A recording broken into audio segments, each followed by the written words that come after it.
हमारी चर्चा ब्रिटिश प्रधानमंत्री के ऊपर चल रही थी, उसकी शक्तियों और अधिकारों को लेकर। हमने देखा था कि व्यापक अधिकार ब्रिटिश शासन व्यवस्था के अंतर्गत प्रधानमंत्री को प्राप्त हैं और वो ज्यादातर परंपरागत रूप में प्राप्त हैं। हालांकि संसद द्वारा अधिनियम बनाकर भी उसके अधिकारों को वैधानिक स्वीकृति प्रदान की गई है 2001 में। इन व्यापक अधिकारों के प्रयोग के कारण कई बार ये प्रश्न उठता है कि क्या ब्रिटिश प्रधानमंत्री अधिनायक हो सकता है, निरंकुश हो सकता है, मनमाने ढंग से कार्य कर सकता है। और अक्सर ये प्रश्न रैमजी म्योर जैसे विचारकों के द्वारा उठाए जाते हैं कि इतनी ज्यादा व्यापक शक्तियां प्रधानमंत्री को प्राप्त हो गई हैं, उसकी भूमिका इतनी महत्वपूर्ण हो गई है कि अगर संसद के अंदर उसके दल को बहुमत की स्थिति प्राप्त रहती है तो ऐसी स्थिति में उसको अधिनायक बनने से कोई नहीं रोक सकता। ऐसी आशंका जताई जाती है रैमजी म्योर जैसे विचारकों के द्वारा। लेकिन अगर हम व्यावहारिक दृष्टि से विचार करें तो ये पाते हैं कि ऐसे प्रश्न निराधार हैं, ऐसी आशंकाएं निर्मूल हैं। ये बात सच है कि प्रधानमंत्री को कुछ बातों के संबंध में मंत्रिमंडल की बात स्वीकार करनी पड़ती है। वो मंत्रिमंडल का नेता है, मंत्रिमंडल की अध्यक्षता करता है, सारे नीतिगत निर्णय मंत्रिमंडल की बैठकों में लिए जाते हैं, खुला विचार विमर्श होता है मंत्रिमंडल की बैठकों में, लेकिन अंतिम निर्णय प्रधानमंत्री का होता है। इसके बावजूद कुछ बातों में उसे मंत्रिमंडल की बातों को स्वीकार करना पड़ता है। हालांकि ये भी उतना ही सच है कि अधिकांश बातों में मंत्रिमंडल प्रधानमंत्री की बात स्वीकार करता है। इसके अलावा प्रधानमंत्री की शक्तियों पर व्यवहार में कई सारे प्रतिबंध हैं। जैसे मंत्रिमंडल के ऊपर प्रतिबंध है, वैसे ही प्रधानमंत्री की शक्तियों पर भी प्रतिबंध है। जैसे सबसे पहला प्रतिबंध उसके ऊपर उसके अपने राजनीतिक दल का होता है। वो जिस राजनीतिक दल का नेता होता है, जिस राजनीतिक दल को लोक सदन में बहुमत की स्थिति हासिल होती है, उस दल के अनुशासन में प्रधानमंत्री को भी रहना होता है। आप जानते हैं हर राजनीतिक दल की एक कार्यकारिणी समिति होती है, दल का अपना अध्यक्ष होता है, दल का एक संगठन होता है, उस संगठन में सदस्यों का चुनाव होता है। तो दल के वरिष्ठ सदस्यों की बात प्रधानमंत्री को माननी पड़ती है। अगर दल को ऐसा लगता है कि प्रधानमंत्री द्वारा लिया गया कोई निर्णय राजनीतिक दल की राजनीतिक स्थिति को बिगाड़ सकता है, उसका राजनीतिक भविष्य खतरे में डाल सकता है, तो दल प्रधानमंत्री पर दबाव डालता है कि वो ऐसा निर्णय ना ले। और प्रधानमंत्री चूंकि उसे नेता दल के द्वारा बनाया गया है, इसलिए वो दल की बातों को अस्वीकार नहीं कर सकता। उसके नियंत्रण के अधीन रहकर वो कार्य करता है। तो सबसे पहला नियंत्रण उसका उसके अपने दल का होता है। दूसरा नियंत्रण है प्रधानमंत्री की शक्तियों पर, वो है लोक सदन या कॉमन सभा की कार्य की प्रक्रिया। कॉमन सभा एक कानून बनाने वाली संस्था है, संसद का अंग है, और कानून बनाने की प्रक्रिया के दौरान उसके द्वारा कुछ ऐसे कदम उठाए जाते हैं जिन कदमों के कारण प्रधानमंत्री अपने कार्यों के लिए जवाबदेह बन जाता है। उसे संसद के प्रति अपनी जवाबदेही देनी पड़ती है। जो भी कार्य उसके द्वारा या उसके मंत्रिमंडल के किसी भी सदस्य के द्वारा किए जाते हैं, संसद में उस पर प्रश्न पूछे जाने पर, उस पर चर्चा किए जाने पर अंतिम जवाब प्रधानमंत्री के द्वारा दिया जाता है। तो प्रधानमंत्री भी इस बात के लिए बहुत सतर्क रहता है कि लोक सदन की कार्य प्रक्रिया में उसकी भूमिका सकारात्मक रहे, उसकी भूमिका का कोई निगेटिव अर्थ जनता के बीच न जाने पाए। इसलिए वो सोच समझकर अपनी शक्तियों का प्रयोग करता है, विवेकपूर्ण ढंग से निर्णय लेता है। तीसरा जो प्रतिबंध है प्रधानमंत्री की शक्तियों के ऊपर वो है लोक सेवाएं, यानी लोक प्रशासन। लोक प्रशासन में लोक सेवाओं के अंतर्गत जो लोग कार्य करते हैं वो योग्यता के आधार पर अपना पद धारण करते हैं और अपने काम के विशेषज्ञ होते हैं, जबकि प्रधानमंत्री की नियुक्ति चुनावी आधार पर होती है, राजनीतिक आधार पर होती है। लोक सेवा के सदस्य कई बार प्रधानमंत्री की तुलना में ज्यादा योग्य हो सकते हैं, क्योंकि एक ही काम को करते करते उनमें विशेषज्ञता का भाव भी आ जाता है और उनके पद ग्रहण का आधार पूरी तरह योग्यता ही होती है। कोई और मापदंड लोक सेवा में प्रवेश के लिए नहीं निर्धारित किया गया है। ऐसी स्थिति में लोक सेवा के जो सदस्य हैं वो लोक सेवा के प्रति समर्पित होते हैं।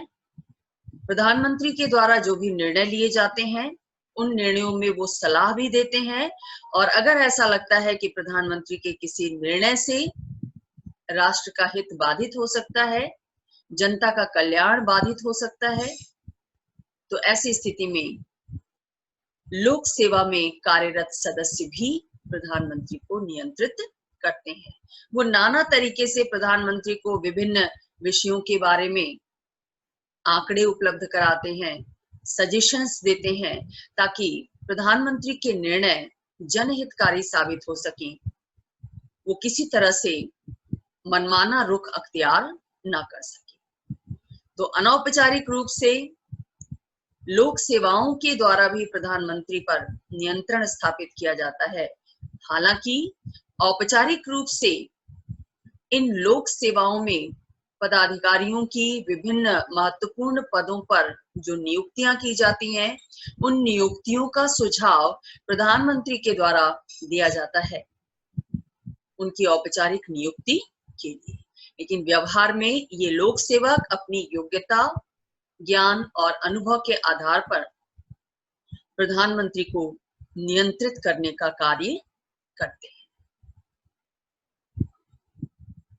अगला जो नियंत्रण है वो है दबाव समूहों का। हर लोकतांत्रिक देश की तरह ब्रिटेन में भी समाज में बहुत सारे प्रेशर ग्रुप्स कार्यरत हैं। ये प्रेशर ग्रुप्स कौन होते हैं? ऐसे समूह जो जनता की विभिन्न आवश्यकताओं को ध्यान में रखकर, विभिन्न हितों को ध्यान में रखकर बनाए जाते हैं और अपने सदस्यों के हितों की पूर्ति के लिए वो सरकार के ऊपर दबाव बनाते हैं कि सरकार जो नीतिगत निर्णय लेने जा रही है, निर्णयों को क्रियान्वित करने जा रही है, उनको इस रूप में क्रियान्वित किया जाए जिससे उनके सदस्यों के हितों को कोई नुकसान न पहुंचे, सदस्यों के हित पूरे हों।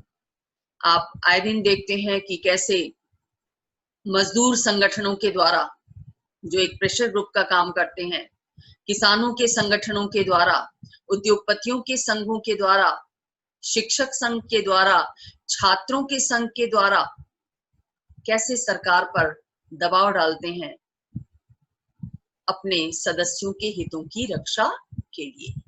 तो जब कभी भी इन समूहों को ऐसा लगता है कि प्रधानमंत्री जिस तरीके से शक्तियों का प्रयोग कर रहा है, जिस तरीके से शासन संबंधी निर्णय ले रहा है, वो निर्णय, वो कार्य उनके हित में नहीं है, तो ऐसी स्थिति में वो प्रधानमंत्री के ऊपर भी दबाव डालने का कार्य करते हैं और प्रधानमंत्री को, समूचे मंत्रिमंडल को दबाव समूह के इस दबाव को मानना पड़ता है। वो नजरअंदाज नहीं कर सकती, क्योंकि ये दबाव समूह समाज से निकलकर आ रहे हैं और व्यावहारिक दृष्टि से बहुत सारे ऐसे दबाव समूह भी हैं, आर्थिक समूह, उद्योगपतियों के समूह जो इलेक्शन लड़ने में संसद के सदस्यों की मदद करते हैं, राजनीतिक दलों की मदद करते हैं। तो जब उनकी मदद से, उनकी आर्थिक सहायता से प्रधानमंत्री और उसका दल चुनाव लड़ता है, तो बहुत स्वाभाविक है कि सत्ता में पहुंचने के बाद वो इन समूहों की बातों को मानेगा, उनके दबाव को स्वीकार करेगा। तो व्यावहारिक रूप से प्रधानमंत्री पर ये नियंत्रण भी बहुत कारगर साबित होता है, जो दबाव समूहों का नियंत्रण होता है। प्रधानमंत्री इनकी अनदेखी नहीं कर सकता और मनमाने ढंग से कार्य नहीं कर सकता। इसके अतिरिक्त प्रेस, जिसको लोकतंत्र का चौथा स्तंभ कहते हैं, चौथा अंग कहते हैं, उसके द्वारा भी महत्वपूर्ण भूमिका निभाई जाती है। प्रेस ज्यादातर सरकार की आलोचना करता है उन मुद्दों पर जो मुद्दे उसे जनहितकारी प्रतीत नहीं होते या जिससे जनहित को प्राप्त करने में बाधा महसूस होती है।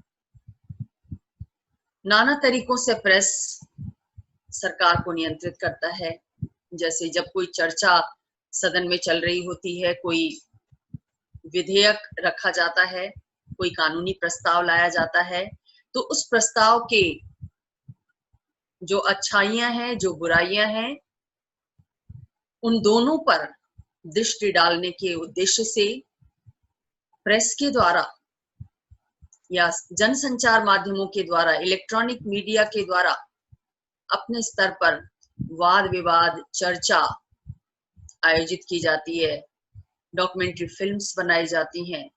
नाना तरीकों से वो सरकार के कार्यों को जनता के सामने लाने की कोशिश करता है और जनता को भी प्रेस के माध्यम से ही, संचार साधनों के माध्यम से ही सरकार की कार्यवाहियों, सरकार के निर्णयों के विषय में पता चलता है।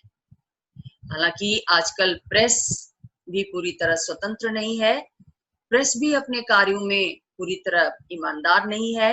येलो जर्नलिज्म का विकास हुआ है, पीत पत्रकारिता जिसको हम कहते हैं, जिसमें सूचनाएं गढ़ी जाती हैं, बनाई जाती हैं अपने प्रॉफिट के लिए, व्यापारिक लाभ के लिए। तो प्रेस भी बुराइयों से मुक्त नहीं है, लेकिन इसके बाद भी प्रेस के द्वारा सरकार को नियंत्रित करने में महत्वपूर्ण भूमिका निभाई जाती है। जागरूक जनमत भी प्रधानमंत्री और मंत्रिमंडल को नियंत्रित करता है। ब्रिटेन का जो जनमत है, ब्रिटेन के जो लोग हैं, जो मतदाता हैं, वो राजनीतिक दृष्टि से बहुत जागरूक हैं। उन्हें पता है कि उनके अधिकार क्या हैं, उनके कर्तव्य क्या हैं, सरकार के क्या कार्य हैं, सरकार को किस दिशा में कार्य करना चाहिए। इस विषय में वो व्यापक जानकारी रखते हैं। वो जानते हैं कि हमारे देश की संवैधानिक परंपराएं क्या कहती हैं, उन परंपराओं के तहत विभिन्न पदाधिकारियों को क्या अधिकार प्राप्त हैं, उनके क्या कर्तव्य हैं। जब कभी भी उन्हें ऐसा लगता है कि प्रधानमंत्री या मंत्रिमंडल का कोई भी सदस्य अपने निर्धारित दायित्वों को पूरा नहीं कर रहा है या अपने अधिकार क्षेत्र से बाहर जाकर शक्ति का दुरुपयोग कर रहा है, तो जनमत उसके विरुद्ध उठ खड़ा होता है। और अंतिम रूप में जनमत की अभिव्यक्ति होती है निर्वाचन के समय, जब ऐसी सरकार को सिरे से खारिज कर दिया जाता है जनमत के द्वारा जो उनकी आकांक्षाओं के अनुकूल नहीं है। तो प्रधानमंत्री सहित पूरा मंत्रिमंडल जनमत से भी नियंत्रित होता है। वो जनमत को क्रुद्ध नहीं करना चाहता, क्योंकि जनमत के आधार पर ही उसकी सरकार बनती है और सरकार का संचालन होता है। उसे पता होता है कि 5 साल बाद निर्वाचन के लिए जनता के सामने ही जाना होगा। ऐसी स्थिति में 5 वर्ष तक कार्य करते हुए या अपने कार्यकाल के दौरान, जो भी उसका कार्यकाल रहता है, उसके दौरान वो कोई ऐसा निर्णय लेने से बचता है, ऐसे कार्य करने से बचता है जिससे उसकी छवि जनता के बीच खराब हो। ये एक बहुत बड़ा नियंत्रण होता है सरकार के ऊपर, सरकारी अधिकारियों के ऊपर, मंत्रियों के ऊपर, प्रधानमंत्री के ऊपर, जनमत का नियंत्रण। इसके साथ साथ ब्रिटेन में जो लोकतांत्रिक परंपराएं हैं, स्वस्थ लोकतांत्रिक परंपराएं हैं, वो सुस्थापित हैं और इन परंपराओं को सत्ता में बैठे लोग भी मानते हैं और आम जनता भी स्वीकार करती है। आपने पहले ही देखा कि जनता को भी अपने नेता में विश्वास होता है, प्रधानमंत्री में विश्वास होता है कि उनका प्रधानमंत्री उनकी परंपराओं को फॉलो करेगा, संवैधानिक परंपराओं को मानेगा। जो विश्वास उन्होंने व्यक्त किया है प्रधानमंत्री के नेतृत्व में, उस विश्वास को प्रधानमंत्री और मंत्रिमंडल कायम रखेंगे। जनता इस बात में विश्वास रखती है। तो लोकतांत्रिक परंपराएं जो स्थापित हैं ब्रिटेन में, प्रधानमंत्री उनसे भी नियंत्रित होता है। तो इतने सारे प्रतिबंधों, इतने सारे नियंत्रणों के कारण ये नहीं कहा जा सकता कि प्रधानमंत्री कुछ समय के लिए भी अधिनायक बन सकता है। निराधार साबित हो जाती है ऐसी आशंका, ऐसा प्रश्न। डॉक्टर फाइनर ने उसकी स्थिति के विषय में लिखा है कि ब्रिटिश प्रधानमंत्री सीजर नहीं है। सीजर एक अधिनायक था, तो सीजर नहीं है ब्रिटिश प्रधानमंत्री, भले ही उसको व्यापक अधिकार प्राप्त है। वो ऐसी दैवी शक्ति भी नहीं है जिसे चुनौती ना दी जा सके। मध्य युग में शासक को क्या माना जाता था कि वो ईश्वर का रूप है, ईश्वर ने उसे नियुक्त किया है। तो जैसे हम भगवान को पूज्य मानते हैं, वैसे ही जो शासक है वो भी पूज्य है। जनता को उसका विरोध नहीं करना चाहिए, जैसा वो आदेश देता है उसका पालन करना चाहिए। यहाँ तक कहा गया मध्य युग में कि अगर जनता को कोई अत्याचारी राजा मिलता है, शासक मिलता है, तो भी जनता को उसका विरोध नहीं करना चाहिए, क्योंकि अत्याचारी शासक मिलना ये उसके पापों का प्रायश्चित है। यानी जनता ने कोई पाप किया होगा तब उसे ऐसा शासक मिला, ये सोचकर जनता को प्रायश्चित करना चाहिए और ऐसे पापी या आतताई शासक के अधीन रहना भी उसे स्वीकार करना चाहिए। तो उसी बात को इंगित करते हुए फाइनर कहते हैं कि ब्रिटिश प्रधानमंत्री कोई दैवी शक्ति भी नहीं है जिसे चुनौती ना दी जा सके। यानी जनता प्रधानमंत्री का विरोध कर सकती है, उसके विचार भी अनुलंघनीय नहीं है। ऐसा नहीं है कि प्रधानमंत्री ने जो कह दिया वो फाइनल हो गया। उसके विचारों पर भी मंत्रिमंडल में भी, संसद में भी, संसद के बाहर प्रेस के द्वारा भी, दबाव समूहों के द्वारा भी, आम नागरिकों के द्वारा भी, नागरिक संगठनों के द्वारा भी विचार विमर्श किया जाता है। और अगर कोई त्रुटि प्रतीत होती है तो उस त्रुटि से प्रधानमंत्री पदधारी को अवगत कराया जाता है। जनता ये बताती है कि प्रधानमंत्री के ये निर्णय, प्रधानमंत्री के ये विचार इस दृष्टि से उचित नहीं है। फाइनर आगे लिखते हैं कि उसकी सत्ता का एकमात्र आधार यह है कि वो राष्ट्र की कितनी सेवा कर सकता है। किसी भी समय उसका प्रतिद्वंदी उसका स्थान ग्रहण कर सकता है। यानी प्रधानमंत्री अपने पद पर तभी तक बना रह सकता है जब तक वो जनता की, राष्ट्र की सेवा कर पा रहा है, क्योंकि उसे पता है कि उसका प्रतिद्वंदी इलेक्शन में उसके सामने खड़ा है।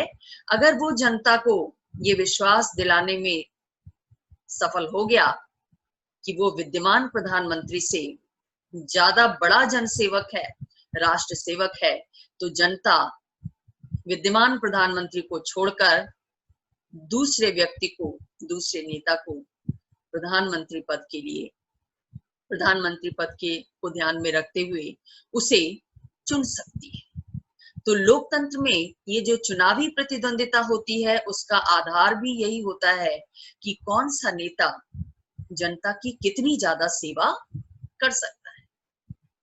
प्रधानमंत्री भी जन नेता होता है, राष्ट्र का नेता होता है, वो इस व्यावहारिक तथ्य से मुंह नहीं मोड़ सकता। लिहाजा वो अपने पद के दायित्वों का पूरी तरह निर्वहन करने की कोशिश करता है, निष्पक्ष ढंग से, विवेकपूर्ण ढंग से। हेराल्ड विल्सन, जो कि ब्रिटेन के प्रधानमंत्री रह चुके हैं, और 1976 में उन्होंने एक पुस्तक प्रकाशित की, गवर्नेंस इन इंग्लैंड। उस पुस्तक में उन्होंने क्या लिखा कि प्रधानमंत्री पद पर रहते हुए उन्हें जो अनुभव हुआ, उस अनुभव के आधार पे उन्होंने कहा कि प्रधानमंत्री अधिनायक की स्थिति से बहुत दूर है। उसे अधिनायक कहना तो बहुत बड़ी बात होगी, वो इस स्थिति से बहुत ज्यादा दूर है, यानी वो अधिनायक नहीं बन सकता। क्यों? क्योंकि उसे अपनी कैबिनेट में अपने सहयोगियों, अपने राजनीतिक दल और लोक सदन में उसके दल की स्थिति को ध्यान में रखकर ही आचरण करना होता है। यानी सबसे बड़ा प्रतिबंध प्रधानमंत्री के ऊपर उसकी कैबिनेट का, यानी मंत्रिमंडल के अन्य मंत्रियों का, अपने राजनीतिक दल का और लोक सदन में उसके दल की क्या स्थिति है, इस पर इसका होता है। पिछले कुछ वर्षों के घटनाक्रम ने ये पूरी तरह स्पष्ट कर दिया कि प्रधानमंत्री अधिनायक नहीं हो सकता। यदि प्रधानमंत्री अपने दल के सदस्यों को साथ लेकर नहीं चलता, तो संसदीय दल, स्वयं उसका दल अपने नेतृत्व में परिवर्तन कर लेता है। और ये परिवर्तन हाल फिलहाल में हमने देखा कि कैसे ब्रिटेन के यूरोपीय यूनियन से अलग होने के निर्णय को लेकर प्रधानमंत्री के पद में परिवर्तन हुआ। चुनाव जीता था अनुदार दल ने, और उसने अपना नेता बारी बारी से दूसरे व्यक्तियों को चुना इसी प्रश्न पर। पहले टेरेसा मे प्रधानमंत्री रही, लेकिन जब ब्रिटिश जनता ने निर्णय दिया कि यूरोपीय यूनियन में नहीं रहना है उसे, टेरेसा मे को इस मुद्दे पर त्याग पत्र देना पड़ा, क्योंकि शायद इस निर्णय से टेरेसा मे सहमत नहीं थी। लिहाजा उन्होंने त्याग पत्र दे दिया और दल ने अपना नया नेता चुना, बोरिस जॉनसन को, जिन्होंने ब्रेक्जिट की प्रक्रिया को आगे बढ़ाने का कार्य किया, जो जुलाई 2019 से प्रधानमंत्री पद पर बने हुए हैं। इससे ये साफ साबित होता है कि अगर प्रधानमंत्री दल के निर्णय से सहमत नहीं है, या उसके किसी निर्णय से दल की छवि जनता के बीच खराब हो सकती है, तो ऐसी स्थिति में दल उसे त्यागपत्र देने के लिए बाध्य कर सकता है और उसके स्थान पर नए व्यक्ति को अपना नेता चुन सकता है। इन्हीं बातों के आधार पर कार्टर ने भी लिखा कि प्रधानमंत्री कुछ अवसरों पर अपनी शक्तियों का भले ही मनमाने रूप में प्रयोग करे, जैसे वो अपनी मंत्रिमंडल में किसी को भी शामिल कर सकता है, किसी को भी हटा सकता है, किसी को भी कोई विभाग दे सकता है या विभाग उसे वापस ले सकता है। कई बार ऐसा भी होता है कि संसद के भीतर या उसके दल के भीतर उसकी आलोचना हो रही है, तो उस आलोचना से वो क्रोधित हो सकता है, क्रोध का भाव प्रकट कर सकता है, किंतु मौलिक रूप में वो मानता है कि वो जनता का सेवक है और जनता को उसकी आलोचना करने और उसे पदच्युत करने का पूरा पूरा अधिकार है। ये जो भाव है, यही भाव उसे कभी भी अधिनायक नहीं बनने देता। लेकिन अधिनायक वो भले ना बने, ब्रिटिश राजनीति में उसकी भूमिका महत्वपूर्ण होती है और उसकी भूमिका का निर्धारण कई फैक्टर्स के द्वारा किया जाता है। लॉर्ड एस्किथ ने क्या कहा कि प्रधानमंत्री की शक्ति के निर्धारण में, उसकी भूमिका के निर्धारण में सबसे महत्वपूर्ण स्थान उसके स्वयं के व्यक्तित्व का होता है। यानी प्रधानमंत्री का पद वैसा ही बन जाता है जैसा इस पद का अधिकारी उसे बनाना चाहता है। अगर प्रभावशाली व्यक्तित्व का धारक व्यक्ति प्रधानमंत्री पद को धारण करता है, जैसा सर रॉबर्ट पील थे या डिज़रेली थे या लॉयड जॉर्ज थे, विंस्टन चर्चिल थे, प्रभावी व्यक्तित्व के धनी, तो उन्होंने अपने व्यक्तित्व के प्रभाव का प्रयोग उस पद की शक्तियों को बढ़ाने में किया।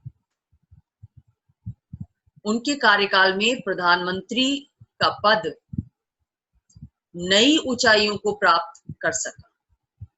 लेकिन अगर प्रधानमंत्री पद पर ऐसा व्यक्ति है जिसका व्यक्तित्व ढुलमुल है, तो वो विद्यमान शक्तियों में भी कमी का कारण बन सकता है। प्रधानमंत्री पद की भूमिका में गिरावट के लिए वो जिम्मेदार हो सकता है। ऐसे उदाहरण रहे हैं ब्रिटिश राजनीति में, वॉल्डविन जैसे प्रधानमंत्री, एटली जैसे प्रधानमंत्री, जिनके विषय में ऐसा कहा जाता है कि उनका प्रभाव अपने सहयोगियों तक पर नहीं था, मंत्रियों पर तक उनका कोई प्रभाव नहीं था। वो उन पर भी अपना प्रभाव स्थापित करने में विफल रहे। बाकी जनता के ऊपर या अन्य लोगों के ऊपर, संसद के ऊपर उनका प्रभाव क्या होगा जब वो अपने सहयोगियों पर ही, अपने मंत्रियों पर ही अपना प्रभाव नहीं स्थापित कर पा रहे हैं। तो अगर अच्छे व्यक्तित्व का, प्रभावी व्यक्तित्व का धनी व्यक्ति प्रधानमंत्री पद को धारण करता है, तो प्रधानमंत्री का पद प्रभावी बन जाता है, शक्तिशाली बन जाता है, उसकी भूमिका महत्वपूर्ण हो जाती है। लेकिन अगर कमजोर व्यक्तित्व का धनी व्यक्ति उस पद को धारण करता है, तो प्रधानमंत्री की शक्तियों में गिरावट आती है। दूसरा उसकी भूमिका का निर्धारक है तत्व है कॉमन सभा में उसके दल की स्थिति। आप जानते हैं कि संसदीय व्यवस्था में कॉमन सभा में बहुमत प्राप्त दल के नेता को प्रधानमंत्री बनाया जाता है। लेकिन कई बार ऐसा होता है कि किसी भी राजनीतिक दल को बहुमत की स्थिति प्राप्त नहीं होती। ऐसी स्थिति में मिले जुले मंत्रिमंडल का निर्माण होता है, जिसको हम गठबंधन सरकार कहते हैं। तो अगर प्रधानमंत्री गठबंधन सरकार का नेता है, तो वो उतना शक्तिशाली नहीं हो सकता। क्यों? क्योंकि गठबंधन सरकार में कई राजनीतिक दलों के लोगों को मिलाकर सरकार बनाई जाती है। हर राजनीतिक दल की अपनी विचारधारा अलग अलग होती है, कार्य का एजेंडा अलग अलग होता है, चुनावी घोषणा पत्र में किए गए वायदे अलग अलग होते हैं। तो सब ये चाहते हैं कि सरकार के माध्यम से उनके घोषणा पत्र को लागू किया जाए, उनकी बात को भी माना जाए। तो गठबंधन सरकार में निर्णयों को लेकर कई बार खींचतान की स्थिति रहती है और प्रधानमंत्री को सभी दलों को संतुष्ट करना पड़ता है जो दल सरकार में शामिल है। और यही वजह है कि कई बार वो कोई सख्त कदम नहीं उठा पाता जो देश हित में, या अपनी शक्तियों का बढ़ चढ़कर प्रयोग नहीं कर पाता, क्योंकि ये सभी दल उस पर शिकंजा कसते रहते हैं।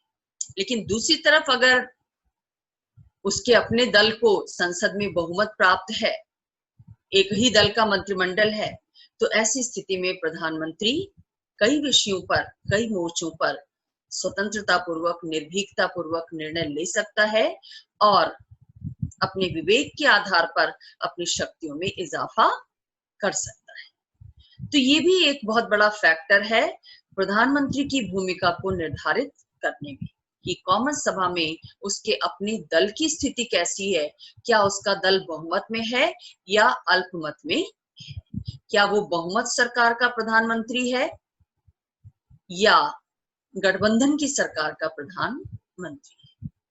और तीसरे, देश और विदेश की जो तत्कालीन परिस्थितियां हैं वो भी प्रधानमंत्री के भूमिका को, उसकी शक्तियों को प्रभावित करती है, निर्धारित करती है।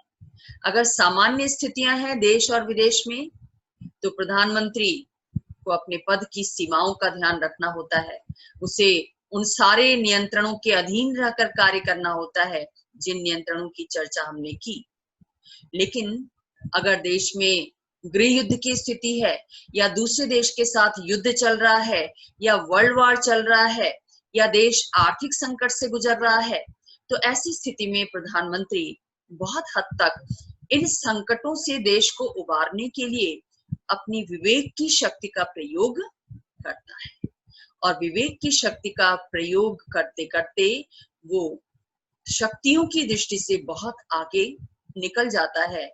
आम जनता भी उसकी शक्तियों का विरोध नहीं करती ऐसी स्थिति में जब युद्ध चल रहा हो या आर्थिक संकट हो, क्योंकि जनता भी उस संकट से उबरना चाहती है और उसे विश्वास होता है अपने नेता में कि उसका नेता उसे उस संकट से उबारेगा। लॉर्ड जॉर्ज और चर्चिल शक्तिशाली प्रधानमंत्री इसलिए बन सके क्योंकि उनके समय में देश को युद्ध का सामना करना पड़ा। सेकेंड वर्ल्ड वॉर के समय चर्चिल प्रधानमंत्री थे। तो ऐसी स्थिति में युद्ध से निपटने के लिए, युद्ध में ब्रिटेन की भूमिका को निर्धारित करने के लिए चर्चिल ने अपने विवेकीय अधिकारों का बढ़ चढ़कर प्रयोग किया। और एक बार जब व्यवहार में प्रधानमंत्री के पद के साथ कुछ शक्तियां जुड़ जाती हैं तो परंपरा अनुसार उसके उत्तराधिकारी को भी उन शक्तियों के प्रयोग की आदत पड़ जाती है, वो भी उसे अपना अधिकार समझने लगता है। तो ये सारे फैक्टर्स हैं, ये सारे तत्व हैं जो ब्रिटिश राजनीतिक व्यवस्था में प्रधानमंत्री की भूमिका को निर्धारित करते हैं। ये हुआ आपका ब्रिटिश प्रधानमंत्री, उसकी शक्तियां और उसकी स्थिति और भूमिका, क्या वो अधिनायक बन सकता है, उसकी भूमिका पर, उसकी शक्तियों पर कौन से व्यावहारिक प्रतिबंध हैं और वास्तव में उसकी भूमिका का निर्धारण किन तत्वों